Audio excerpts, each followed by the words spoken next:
Quiero que sepan que es un privilegio de parte del Señor poder compartir la palabra otra vez después de un poco más de 2 años de año sabático, 2 años sabático, algo así, después del problema de salud que presenté.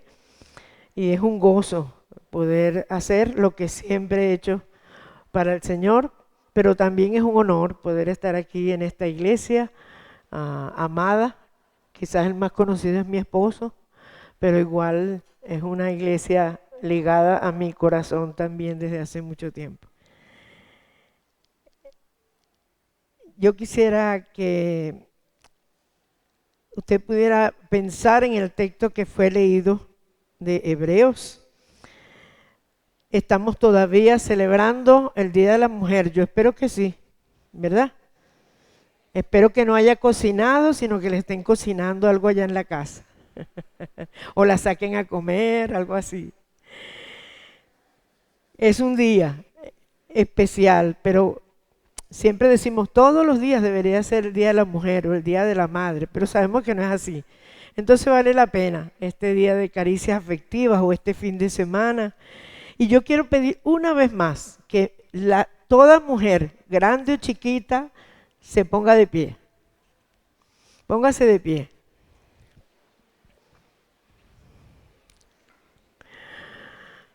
Bendiga a su hermana que tiene al lado. Dígale, Dios te bendiga, mujer de Dios.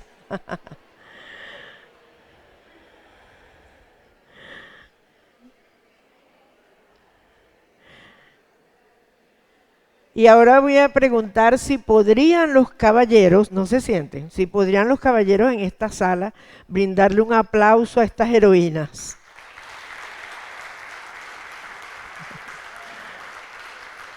Gracias.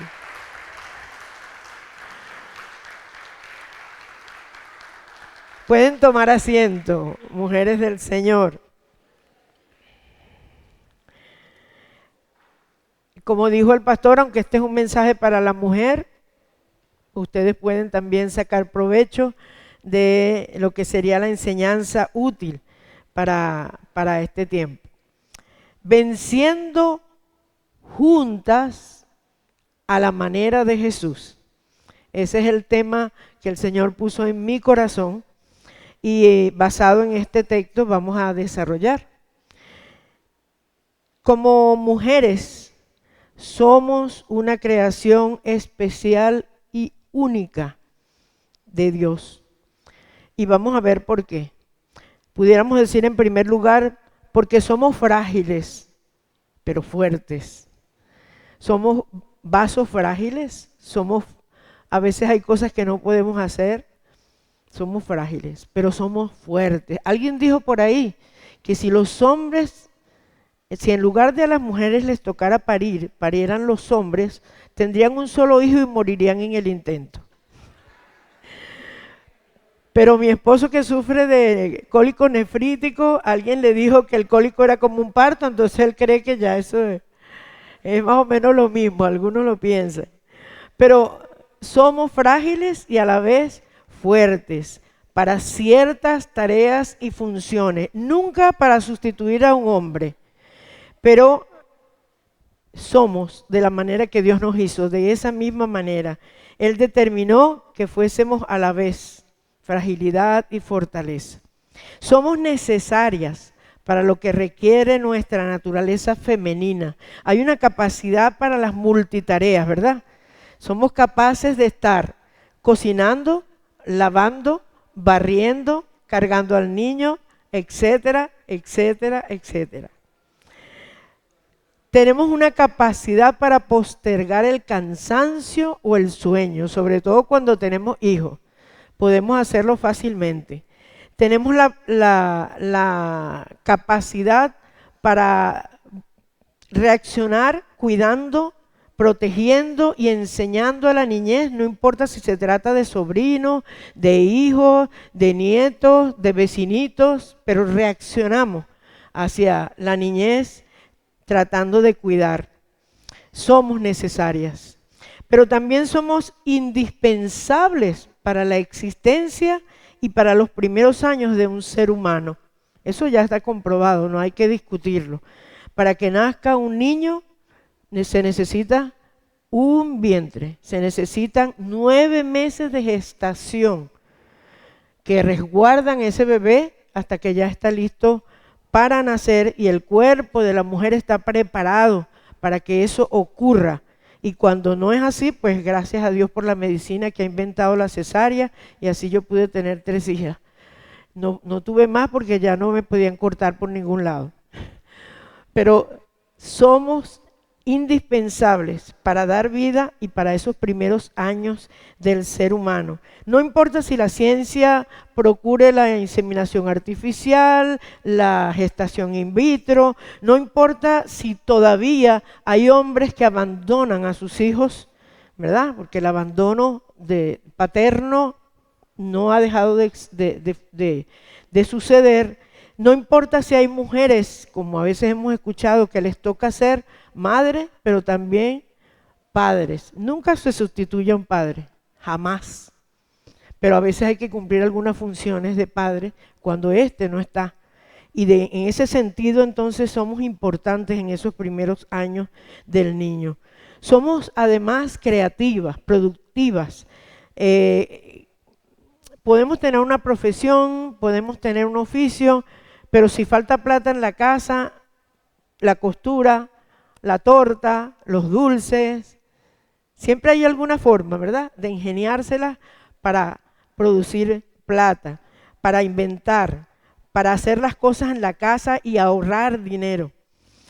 También somos sensibles y espirituales. Dios nos hizo dulces y tiernas, aunque en el camino algunas hayan perdido eso o hayamos perdido eso. Pero Dios nos hizo así, sensibles, dulces, tiernas, espirituales. Mire, en el mundo, en Latinoamérica y en el mundo cristiano, el mayor porcentaje que llena los templos, que sirve al Señor, son mujeres. Si quieres, saque cuenta aquí. La mayoría de lo que llena nuestros templos y que sirven al Señor son mujeres. Y han llegado a desarrollar según los dones espirituales que Dios ha otorgado en la palabra y según los talentos, ministerios maravillosos para el Señor. Precisamente por ser sensibles y espirituales. Pero pudiéramos decir finalmente que todas somos una bella creación de Dios, aunque eso hayan querido cambiarlo, nos hayan querido engañar y anular la sana aceptación de lo que somos, vendiéndonos un modelo de mujer ideal desde niñas con aquella Barbie, vendiéndonos o deformando, peor aún, con tratamientos, con cirugías que deforman a unas, mientras que otras se sienten por eso inadecuadas, feas, sin esperanza, a veces se llenan de envidia, de amargura. Pero para el Creador y el gran diseñador, tú eres bella. Así te hizo Él. Y el concepto de belleza del especialista, del que sabe de belleza, no es el mismo del mundo. Aunque otra vez hemos sido engañadas y muchas mujeres cristianas caen en la trampa del modelo que ofrece el mundo y busca parecerse a. Pero somos bellas para el Señor, aunque no nos los digan con frecuencia, aunque la autoestima nos engañe, aunque el espejo no queramos aceptar lo que el espejo nos ofrece. Somos bellas para el Señor. Ahora, por todas estas cosas deberíamos ser felices, deberíamos ser portadoras de felicidad todos los días. Pero yo voy a hacer unas preguntas, no tienen que contestarme. Con mucha sinceridad, ¿te sientes así de especial todos los días? ¿Te sientes así de fuerte en la cotidianidad del hogar todos los días? ¿Te sientes indispensable para cada niño y adolescente, sea propio o ajeno? ¿Te sientes así de creativa y productiva en el trabajo siempre? ¿Te sientes así de sensible y espiritual, dulce, tierna, en la casa, con tus amigas, con tus hermanos en Cristo? ¿Te sientes así de bella como Dios te hizo y como eres para Él todos los días? ¿Te sientes siempre así? ¿Te ven así los demás? ¿Te sienten así los demás? Si somos sinceras, tenemos que decir que no. No. Sin embargo, quizá no lo has dicho, no lo has demostrado, quizá desde hace tiempo has cargado un dolor, una herida, una inconformidad que se ha traducido en irritabilidad, en un carácter amargo, en depresión, en intolerancia. Vamos a tratar de entender, porque eso no te pasa solamente a ti, nos pasa a todas. Existen dos sentimientos que predominan en el mundo de hoy: la incredulidad y la impaciencia. La incredulidad y la impaciencia para con los demás, pero a veces incredulidad e impaciencia para con Dios. Gracias a la falta de correctas prácticas de las disciplinas espirituales, porque a veces no sabemos leer la Biblia, no sabemos entender la Biblia, a veces la oración no es lo que debería ser, a veces la oración no nos llena de la manera que quisiéramos que nos llenara, porque no hemos sabido desarrollar una vida de más que de oración, de comunión y comunicación con nuestro Dios. Pero además, si a eso añadimos el contexto en el que vivimos y las redes sociales, el mal uso de las redes sociales, muchas caen en esa forma pesimista, negativa de pensar y de vivir, y hasta llegan a adoptar y a interiorizar actitudes y valores que no son cristianos.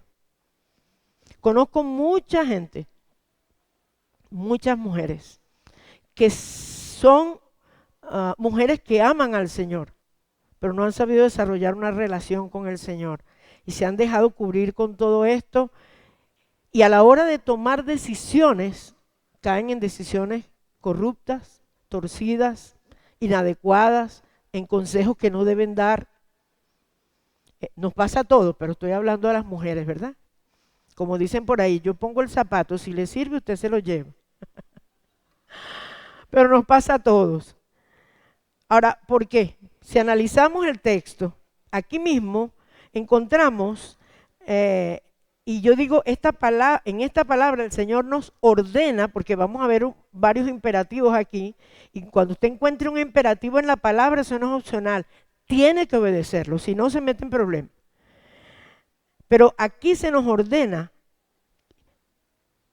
o mejor dicho, aquí se nos dice a través de esas órdenes que es evidente que hay una conducta que Dios no aprueba y que quiere que evitemos. Por eso está escrito allí. Le invito a que vayamos primero a los versículos 12 al 16. Quiero incluir aquí el 16. Fíjense, el 12, ¿cuál es el primer imperativo que encontramos allí? Dice, levantad, ¿correcto? Por lo cual, levantad las manos caídas y las rodillas paralizadas. No es una opción. Tiene que ver con sacúdete ese desánimo, sacúdete esa inconformidad, sacúdete esa rebeldía que te ha paralizado y te ha cambiado y te está convirtiendo en la persona que tú no eras. En el versículo 13 dice, haced sendas derechas. Ahí está el otro imperativo. Más o menos sería así como, endereza tu caminar. Está torcido. En el 14, seguid la paz con todos. Una orden, no es una opción. No es según cómo me sienta, es una orden. Seguid la paz con todos. Eso significa que a Dios no le agrada que rompamos la paz, que no la procuremos, que no la promovamos. A Dios no le agrada cuando nosotros no tenemos paz, porque Él vino para darnos vida y darnos su paz. A Dios no le agrada cuando no seguimos el camino de la paz, cuando no tomamos las decisiones de la paz, cuando no nos importa la paz. Si algo no nos gusta, me importa que los demás se trastornen. A Dios no le agrada esto. Y también significa que a Dios no le agrada que no favorezcamos o promovamos la paz, sino la discordia, la inconformidad, la rebeldía y el desánimo. La orden es seguir la paz con todos, con quien me gusta, con quien no me gusta, con quien me pusieron a enseñarme, con quien me pusieron a trabajar, con quien me casé, con los hijos que tuve. Seguid la paz con todos, es la orden. Pero allí mismo en el 14 dice, seguid la santidad, sin la cual nadie verá al Señor. Y recordemos que la santidad tiene que ver con un estilo de vida diferente. Fuimos llamados y el Señor preparó obras de antemano para que anduviésemos en ellas. Somos el pueblo de Dios, lo cantamos. Somos linaje escogido, somos real sacerdocio, somos nación santa, somos un pueblo comprado por alto precio. La sangre y la vida de nuestro Señor Jesucristo, el Hijo de Dios. Por tanto, Dios espera que nuestra conducta sea conforme a lo que Él ha establecido aquí, me guste o no. Mi cultura no es la que yo vivo todos los días o la que me muestra las redes sociales, es la cultura del reino. ¿Y sabe cómo es la cultura del reino? Al revés de lo que es el mundo.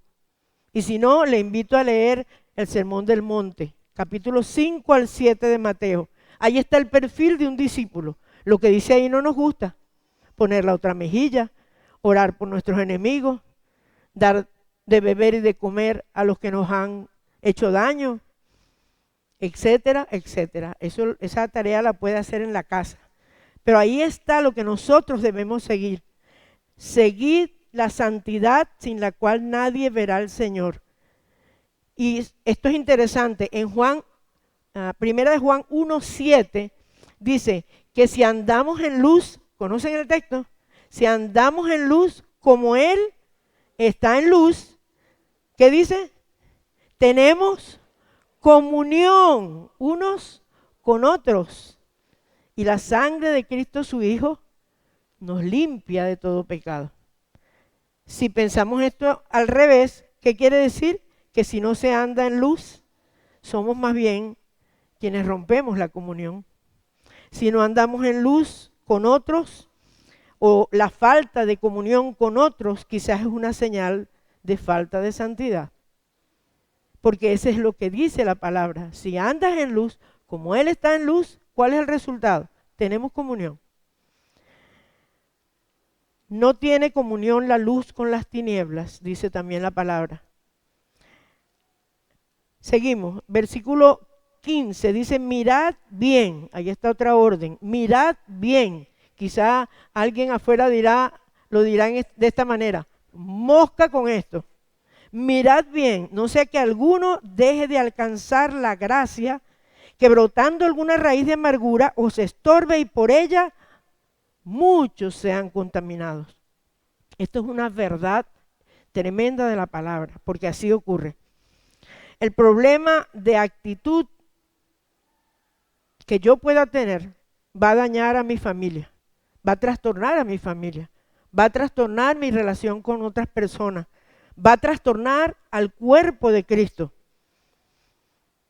Sigue diciendo allí, en el 16, no sea que haya algún fornicario profano como Esaú, que por una sola comida vendió su progenitura. Yo no voy a entrar en detalles aquí acerca de qué es profano o fornicario, pero sí le voy a decir algo. Esaú era un muchacho que fue asumido como privilegiado y consentido de su padre, Isaac. Por su parte, la mamá adoptó a Jacob lo hizo su preferido y su favorito. Y entre estos dos, papá y mamá, con esta conducta, separaron a sus hermanos. Los hicieron competencia. Y Esaú era un amargado, al punto de que para él lo más importante era lo que a él le provocaba. Y en ese momento fueron unas lentejas. La promesa de herencia pasó a un segundo plano. El plato de lenteja de su hermano pasó al primer plano, la autocomplacencia. Hasta allí llegó su condición. Y aquí dice entonces que cuando nosotros ponemos primero, por las razones que sean, por cómo nos sentimos, la autocomplacencia, la satisfacción personal, lo que quiero antes lo que debo hacer, quizás estoy poniendo en juego algo muy importante y más adelante nos lo va a decir la palabra. Entonces, la palabra nos dice que es útil el autocontrol, la templanza, para no renunciar a cosas que realmente son importantes. Fíjense, todas estas cosas derivan de la incredulidad y de la impaciencia. Ahí la palabra nos está advirtiendo cuántas cosas en nuestra vida nos terminan convirtiendo en personas así, incrédulas e impacientes. ¿Qué es la incredulidad? Es el rechazo a creer alguna cosa. Interesante, entonces es una decisión. Yo no quiero creer en eso, yo escojo creer en esto. Y eso está muy de moda, al punto de que hoy en día la gente cree lo que le da la gana y si se percibe como gato, vive como gato, si se percibe como una vaca, vive como una vaca, si se percibe como perro, hasta trajes se compran y duermen como perros y comen lo que come el perro, y si se percibe hombre siendo mujer, y si se percibe mujer siendo hombre, según como se perciba, porque es su opinión, es lo que él quiere. Entonces, los demás necesitan modificar leyes y conductas en torno a lo que otros quieren. La incredulidad es entonces rechazo a creer en alguna cosa. Lo contrario de la incredulidad, ¿qué es? ¿Qué es lo contrario de la incredulidad? La fe, la confianza plena en Dios, en lo que Él dice, en lo que Él manda a hacer. Él sabe por qué las manda a hacer. Él sabe por qué estableció que lo hagamos de esa manera. Como decía una hermana que yo discipulé por algunos años, decía, Dios no es loco. Dios sabe por qué dejó aquí escrito todas esas cosas. Pero nosotros a veces no queremos armonizar con eso y eso es incredulidad. Pero también la incredulidad es no confiar en Dios aquellas cosas que yo mismo tampoco puedo resolver o que me tienen inconforme. No soltarse o soltarle a Dios aquello que yo sé que está mal. No soltar aquello que yo no puedo cambiar ni transformar, que Él sí puede hacerlo. En lugar de eso, nos quejamos, nos lamentamos inadecuadamente porque nos lamentamos con quien no debemos, contaminamos otros corazones y por ahí va todo lo que venimos hablando. Por otro lado, ¿qué es la impaciencia? La impaciencia es intolerancia, la impaciencia es incapacidad de soportar la espera, incapacidad de soportar lo adverso que me esté pasando, la incapacidad de tolerar lo contrario o una contrariedad que rompa la rutina, que rompa el presupuesto, tiene que ver con esa incapacidad. Es debilidad ante lo que te supera. Cuando no podemos tener el control de algo, entonces nos frustramos. Pero el control debería tenerlo es el Señor. Eso es debilidad. Lo contrario de la impaciencia es paciencia, es tolerancia. Incredulidad e impaciencia son pecados. Nos llevan a errar contra Dios, nos llevan a actuar contra la voluntad de Dios. Y usted puede encontrar muchas formas en la Biblia en cómo Dios lo dice. Por ejemplo, en Santiago dice, no erréis, porque la ira del hombre no obra la justicia de Dios. Así de simple. Y muchas cosas más dice la Escritura, para indicarnos que incredulidad e impaciencia son pecado contra Dios. ¿Por qué? Déjenme decir algunas cosas. La incredulidad y la impaciencia son producto del miedo que usted no ha vencido, son producto de una herida no sanada, son producto de una decepción que usted no ha superado, de algo que usted no ha perdonado. Entonces se convierte en una persona de esa manera. La incredulidad e impaciencia son destructoras de la esperanza y del amor y terminan siendo destructoras de relaciones que pudieran ser fuertes y profundas con los demás o con Dios. La incredulidad e impaciencia no son la vía para Dios responder, nunca lo ha sido, no es su manera. La incredulidad e impaciencia te llevan a pecar contra Dios tanto en el hogar como en el trabajo, como en el cuerpo de Cristo, como en el ministerio que Él te haya entregado, por medio de la inconformidad, la amargura, la queja, la murmuración, la falta de sujeción, la disensión, las peleas, la división. Y a veces en esa carrera y en esa manera de conducirnos, no nos detenemos a pensar, ¿por qué soy así? ¿Por qué disfruto provocando una división, una pelea o una disensión? ¿Por qué disfruto hablando de alguien algo que a veces no me consta? ¿Por qué disfruto haciendo algo en casa que va a romper la armonía del día? A lo mejor no lo disfrutamos, pero tampoco nos paramos a detenernos y decir, ¿cómo puedo manejarlo de otra manera? Imagínense si la incredulidad, estaba hablando acerca de las peleas, la disensión, la división. Imagínense qué delicado y grave es esto, que el Señor hizo que en su palabra quedara escrito, al que cause divisiones, deséchalo. Claro, porque está afectando al cuerpo de Cristo. ¿Y quién tiene derecho a afectar el cuerpo de Cristo, que es sagrado? Es su novia. ¿Quién tiene derecho? ¿Quién lo hace y sale ileso? Es mi pregunta. Porque tarde o temprano, si yo no me doy cuenta que estoy afectando el cuerpo de Cristo, Dios me lo va a hacer ver y Dios me va a pasar factura y me va a reclamar por eso. Porque este es su cuerpo, no es tu grupo, no es tu iglesia, no es tu club. Ni siquiera tu familia te pertenece para que tú hagas eso. Debes ser un correcto administrador, uno que procure la paz.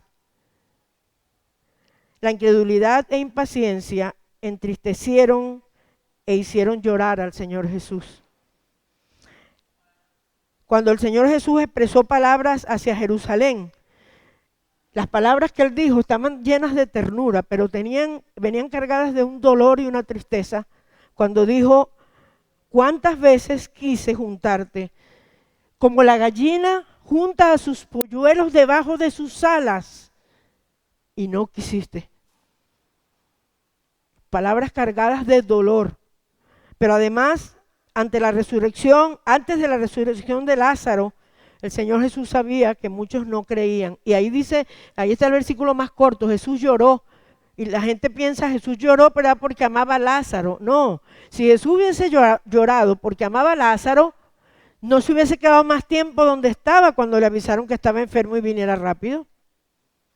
Pero Él sabía que Él se iba a glorificar en lo que iba a ocurrir. Su dolor era la incredulidad. Nuestra incredulidad y nuestra impaciencia hacen llorar al Señor, hacen entristecer al Señor. Así que quiero mostrarles que la incredulidad y la impaciencia son nuestra manera de lograr las cosas, nuestra forma particular de resolverlas y de salir vencedores. Pero en realidad lo que logramos con ellas, además de perdernos de la vida abundante y continuamente gozosa, si no alegre, pero gozosa, además de perdernos la comunión con otros, lo que hacemos es doler el corazón del Señor, pero también escúcheme, porque tengo que decirlo, afectamos la obra del Señor, perturbamos el cuerpo de Cristo, trabajando en favor del enemigo, porque esa sí es su tarea. El Señor Jesús dijo que el ladrón viene para hurtar, matar y destruir. Y cuando nosotros actuamos así, estamos del lado de ese equipo, y no del equipo de la paz, del equipo del perdón, del equipo del amor, del equipo de las decisiones que mantienen el cuerpo unido. Pero también dice el Salmo 133 y empieza con un imperativo. Mirad cuán bueno y cuán delicioso es habitar los hermanos juntos y no revueltos. Dice así. Dice juntos y en armonía. Bueno, por aquí está músico, por aquí deben haber otros músicos. La armonía no es que todo suene igualito. La armonía es que a pesar de que hayan diferentes voces o diferentes instrumentos, todos sean capaces de lograr una melodía agradable. Entonces el Señor quiere que logremos eso. Mirad, prueben, prueban, decide tú. No importa si los demás no lo deciden, tú vas a decidir, yo voy a probar cuán sabroso y delicioso es que yo habite en armonía con mis hermanos y con mi familia y con mis vecinos y con mis compañeros de trabajo. Yo voy a ceder, voy a perder cuando tenga que perder, porque perdiendo estás ganando, pero vas a probar la palabra. En Hebreos 12, 1 y 2, finalmente encontramos la manera de Jesús. Necesitamos vencer a la manera de Jesús. Versículos 1 y 2. Ten tu Biblia abierta, porque la manera de Jesús es todo lo contrario, es fe y paciencia, y no incredulidad e impaciencia.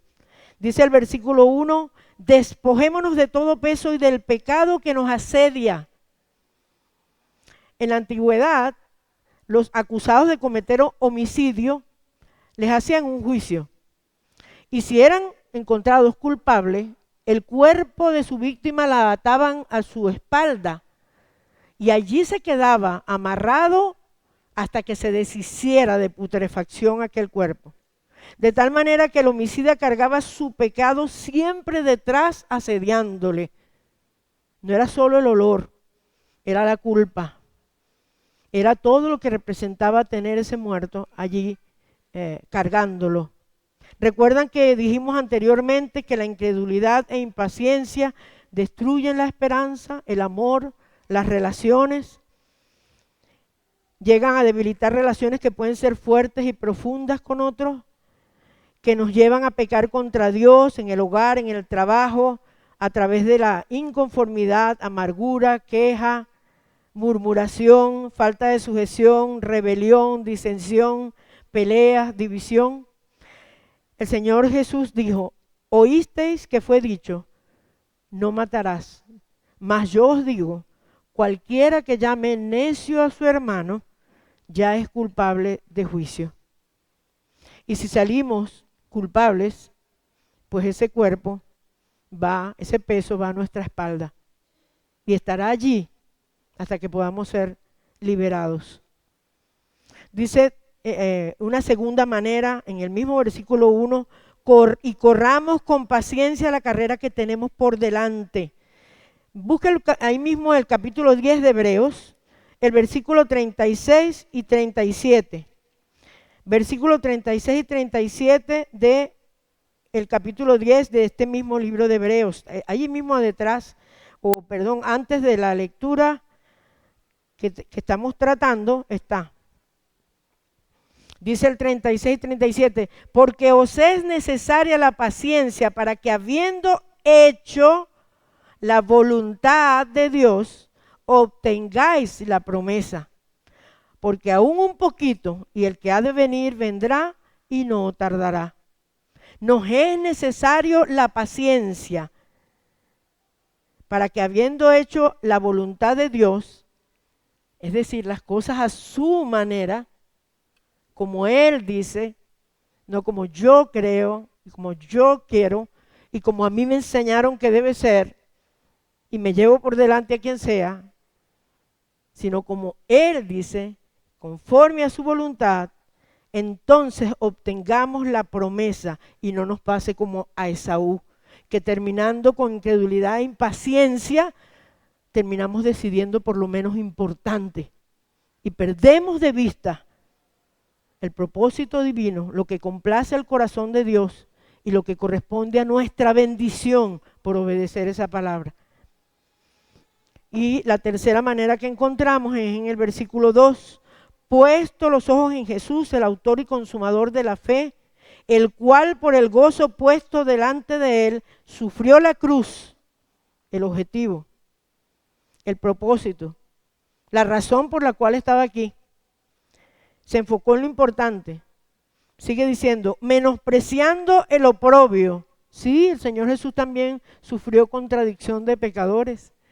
El Señor también injustamente fue tratado, conoció la deslealtad, la traición. El Señor también tuvo inconformidades y era el Señor, pero mantuvo lo más importante delante y el oprobio pasó a ser lo menos importante.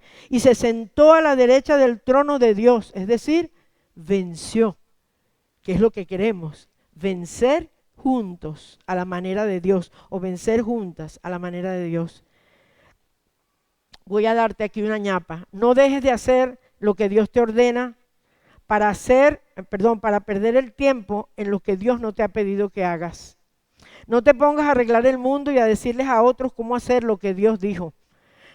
Revisa si has descubierto tus dones y comienza a servir al Señor porque vas a entregar cuenta de eso. Y no te preocupes si el maestro de la escuela dominical está haciendo algo que no es la manera que tú crees, porque a quien nombraron maestro Dios fue a él, no a ti. Ora. Busca la victoria de otra manera. Ama. Procura que las cosas se resuelvan de otra manera. Si no estoy de acuerdo con el pastor, si no estoy de acuerdo con el hermano diácono, si no estoy de acuerdo con mi esposo, o si no estoy de acuerdo con mi esposa, o hijos, si no estoy de acuerdo con mi papá y mi mamá, no te metas en el problema de tratar de enseñarles lo que ellos deben hacer. Dios les ha dicho aquí, ellos entregarán cuenta, porque te entretienes con eso y no haces lo que te toca a ti, y tú también estás en problema. Entonces la idea es eso. Puesto los ojos en Jesús, autor y consumador de la fe, el cual con el gozo puesto delante de él, menospreció el oprobio y se sentó a la derecha, a la diestra del trono de Dios. No perdáis, pues, dice el mismo capítulo 10, que fuimos ahorita, versículo 35, no perdáis pues vuestra confianza que tiene grande galardón. Confía en Dios, en lo que Él ha decidido. Dios es más sabio que toda la sabiduría y todos los sabios juntos de este mundo. Confía en Dios. Si no confías, eso es incredulidad. Pero además, confía en sus escogidos para la tarea que sea. Confía en tu hermano, confía en tu pareja, confía en tu padre, confía. Porque eso es lo que Dios ha dispuesto. Y confiar es sujetarse, respetar, valorar, apreciar. Yo tenía una hermana que era un fosforito y cuando ella comenzó a asistir a la iglesia, yo empecé a discipularla, ella todo me lo preguntaba y siempre se acercaba a mí y me decía, mira, una pregunta, aquel hermano que está allá, ese no es hermano, ¿verdad? Se parece más primo porque la manera como actúa, o este hermano no me gusta. Y yo siempre le decía, invítalo a tomar una taza de café, pregúntale su testimonio, acércate y lo vas a ver de otra manera. Y después ella venía con todo ese temperamento aplacadito y me decía, tienes razón. El Señor me enseñó una gran lección. Necesitamos correr con paciencia, necesitamos poner los ojos en Jesús, pero necesitamos confiar en aquellos que Dios escogió. No somos mejores que ellos, no la sabemos más. Todavía estamos aprendiendo hasta que el Señor venga, todos. Las cosas son diferentes a la manera de Jesús, y la manera de Jesús es fe, Y fíjese, la fe es la decisión y el acto de soltarle las cosas al Señor. Lo que usted no pueda manejar, lo que a usted no le gusta, lo que usted no entiende, suéltesela. Pero es también la idea de descansar y experimentar la paz de Dios.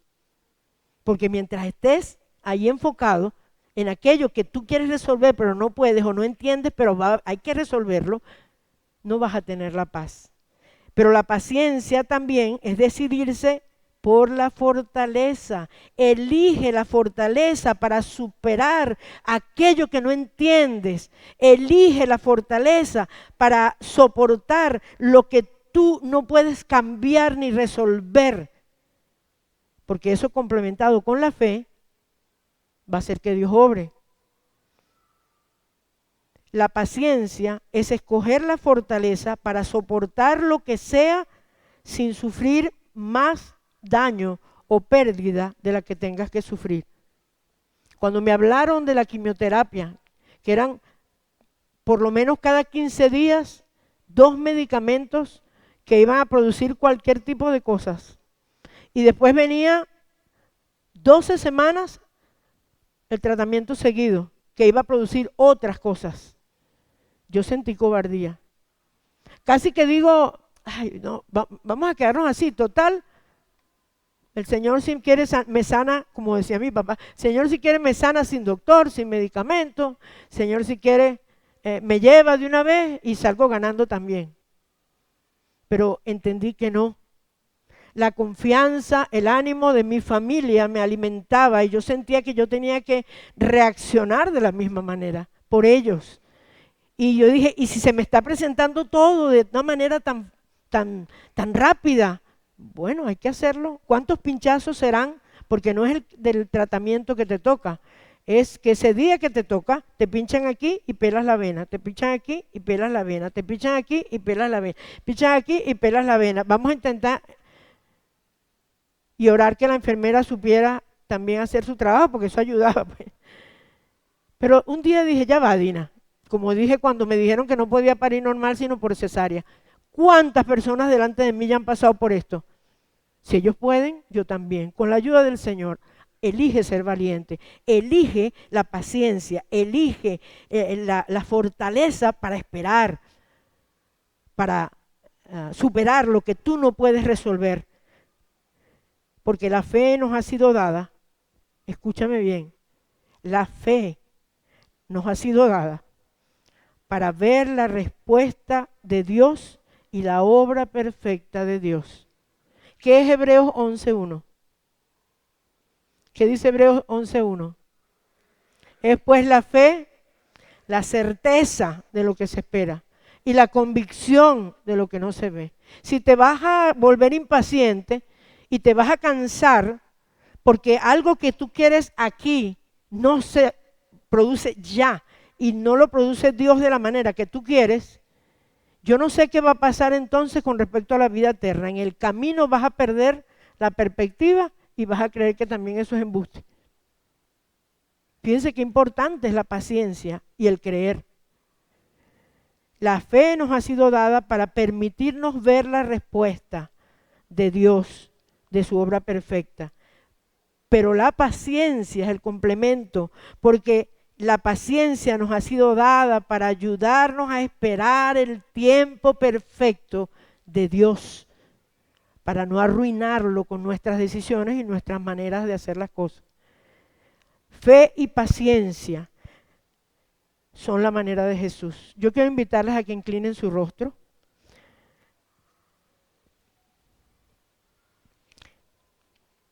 ¿Qué dice el Señor a tu corazón en este momento, después de todo lo que hemos mencionado aquí? La paciencia y la fe no se piden porque ya te fueron dadas. Cuando fuimos sellados con el Espíritu Santo, la Gálatas 5, 22, 23 dice que el fruto del Espíritu es amor, ¿qué más?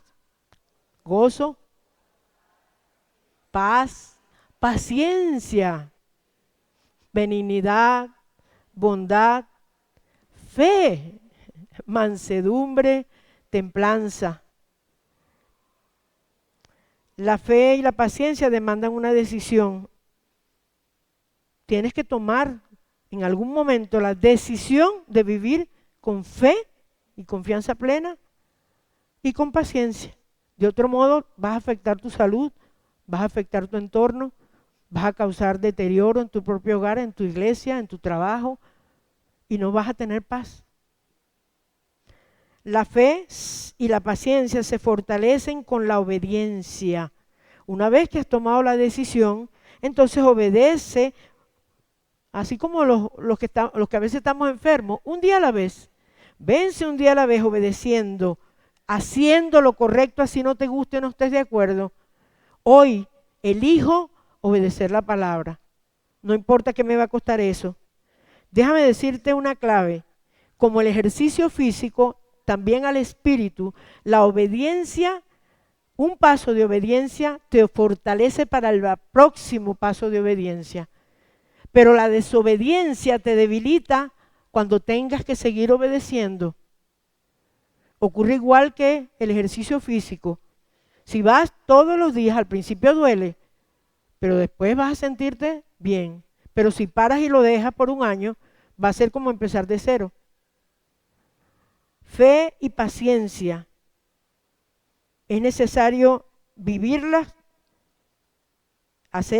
practicarlas de la manera que la palabra de Dios dice. ¿Quieres decidirte hoy por la fe y la fortaleza? Mientras oras allí, hay un himno que habla de este texto. Nos dice, pon tus ojos en Cristo, y lo terrenal sin valor será a la luz del glorioso Señor.